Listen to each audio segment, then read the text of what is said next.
Assalamualaikum warahmatullahi wabarakatuh. Selamat pagi, siang, sore, dan malam. Kembali lagi bersama saya, Bunga, yang akan memandu jalannya diskusi kita pada hari ini.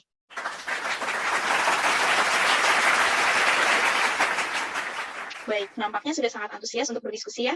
Pada hari ini kita akan membahas topik yang cukup menarik, yaitu memori. Dan kali ini saya tentunya tidak sendirian. Di sebelah kiri saya sudah ada Bang Nanda dan Alina, dan di sebelah kanan saya sudah ada Lauren dan Lutfia. Gimana nih kabarnya teman-teman pada hari ini? Alhamdulillah baik. Oke, karena udah kenalan, kita langsung aja masuk ke inti pembicaraan. Tapi sebelumnya kita tonton dulu yuk satu video kasus tentang memori.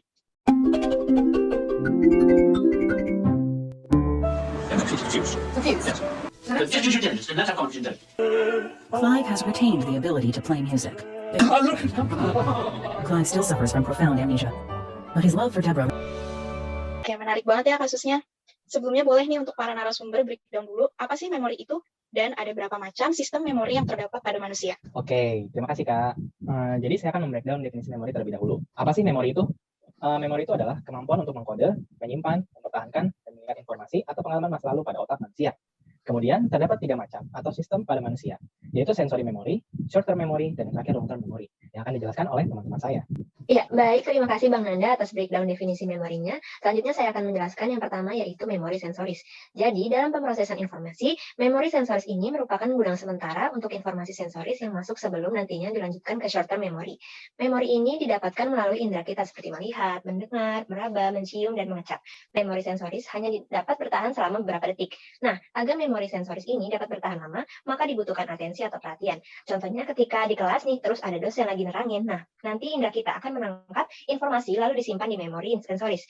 Kalau kita memberi atensi ke dosen kita, nanti memori sensoris itu akan disimpan ke short term memory gitu. Nah, short term memory ini bakal dijelasin sama teman saya, yaitu Alen. Baik, terima kasih atas kesempatannya. Short term memory atau memori jangka pendek sendiri ialah tempat di mana kita memproses informasi atau stimulus yang berasal dari lingkungan kita.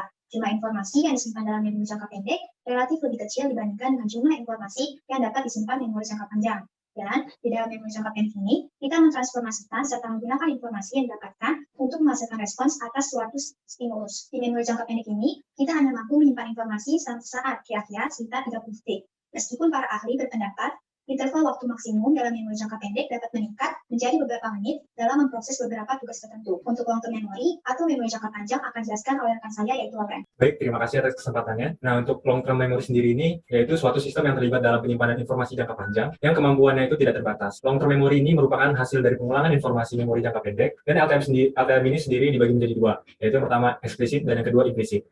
Eksplisit terdiri dari episodik dan semantik, sedangkan implisit itu terdiri dari prosedural dan emosional conditioning. Mungkin seperti ini Bunga penjelasan singkat mengenai 3 macam sistem memori pada manusia. Oke, keren banget nih pemaparan materi dari narasumber kita. Jadi memori ini adalah kemampuan mengingat informasi pada otak manusia.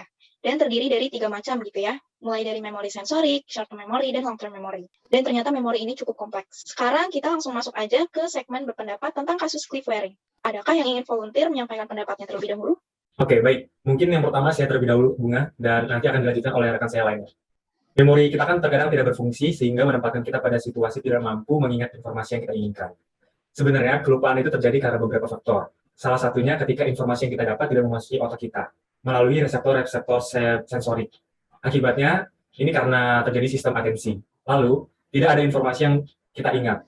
Hal ini disebut dengan kegagalan penyajian atau failure to encode, dan mengacu pada kegagalan masuknya informasi ke dalam long term memory atau yang kita kenal dengan memori jangka panjang. Lalu ada faktor lainnya nih, mengapa kita bisa lupa? Salah satunya yaitu decay, amnesia, intervensi, dan masih banyak lainnya. Nah, dalam kasus tersebut, si Clive Waring ini merupakan menderita akibat amnesia karena lupanya. Nah, amnesia ini kan memiliki beberapa jenis. Lalu pertanyaannya, jenis amnesia apa yang diderita oleh Clive Waring? Nah, untuk menjawab pertanyaan ini akan dijelaskan oleh rekan saya, Alen. Baik, terima kasih. Benar seperti yang dikatakan Lauren, dia menderita amnesia. Jenis amnesia yang dialami adalah amnesia retrograde anterograde ganda, di mana amnesia retrograde sendiri adalah kondisi ketika seseorang tidak mampu untuk mengingat kejadian atau informasi di masa lalu. Sedangkan amnesia anterograde adalah kondisi ketika seseorang tidak mampu membuat ingatan baru. Kedua hal inilah yang membuat dirinya tidak mampu menyimpan informasi baru maupun mengingat informasi di masa lalu. Dalam kasus Clive Waring, ingatannya hanya bisa bertahan selama 30 detik, setelah itu ia akan melupakannya. Selanjutnya akan dijelaskan oleh rekan saya, yaitu Lutfia. Ya, baik, terima kasih. Benar sekali apa yang dikatakan oleh Allen bahwa Waring memiliki rekam memori yang hanya bertahan selama beberapa detik. Nah, penyebab dari penyakit ini adalah infeksi herpes encephalitis yang menargetkan area otak yang berhubungan dengan memori yaitu hipokamus. Selain itu, daerah lain yang juga terinfeksi adalah lobus temporal dan lobus frontal yang juga mengontrol emosi. Akan tetapi, Waring ini masih bisa membaca, menulis, dan bermain musik, meskipun tidak bisa mempelajari musik baru. Nah, dalam video tadi, Waring masih bisa bermain piano dan melakukan tugas motorik yang dipelajarinya sebelum amnesia. Ia juga mampu mengenali istrinya walau tidak mengingat namanya. Mengapa bisa begitu? Hal ini disebabkan oleh memori proseduralnya belum rusak. Dan saya membaca beberapa artikel tentang Waring dan menemukan informasi kalau dia dapat memperoleh ingatan prosedural baru melalui pengulangan atau secara berulang-ulang. Nah, selanjutnya akan dijelaskan oleh rekan saya yaitu Bang Nanda. Baik, terima kasih. Saya akan melanjutkan dari apa yang sudah dijelaskan tadi oleh rekan-rekan saya mengenai kasus video tersebut. Jadi, Clive Waring ini memiliki dua ingatan yang tetap ada. Yang pertama, seperti dikatakan oleh rekan saya sebelumnya, dia masih bisa bermain piano dan musik seperti sebelum menderita. Inilah salah satu contoh prosedural memori, masih berfungsi dan belum rusak. Prosedural memori ini mengacu pada bagaimana kita ingat untuk melakukan segala hal yang membutuhkan effort untuk belajar dan latihan awalnya. Tapi pada akhirnya kita tidak perlu lagi berpikir untuk melakukan hal tersebut. Maka dari itulah kemungkinan kenapa Clive Waring ini masih bisa bermain piano. Kemudian, ingatan yang kedua yang masih ada yaitu dia mampu mengenali dan mencintai istrinya yaitu Deborah walaupun dia lupa dengan namanya. Lalu salah satu untuk mengatasi hal lupa tersebut, Waring biasanya selalu menuliskan diary tentang aktivitas apa yang sudah dilakukan agar tetap mengingatnya di keesokan hari. Sepertinya jawaban dari saya dan rekan-rekan sebelumnya tadi sudah cukup untuk membahas mengenai kasus video tadi. Selanjutnya saya akan kembalikan lagi kepada Bunga. Terima kasih. Baik, terima kasih. Saya pun setuju ya dengan pendapat teman-teman bahwa Cliff menderita amnesia retrograde anterograde ganda yang menyebabkan ingatannya hanya bisa bertahan selama 30 detik. Penyakit ini disebabkan oleh infeksi herpes encephalitis. Meskipun ia mengalami amnesia, memori prosedural yang ia miliki tidak rusak, sehingga ia masih bisa mengingat istrinya dan masih bisa bermain musik. Nah, berhubung diskusi kita sudah berjalan dengan baik, dan karena adanya keterbatasan waktu, maka kita cukupkan pertemuan kita pada hari ini. Terima kasih teman-teman, sampai jumpa di lain kesempatan. Wabillahi taufiq wal hidayah. Wassalamualaikum warahmatullahi wabarakatuh.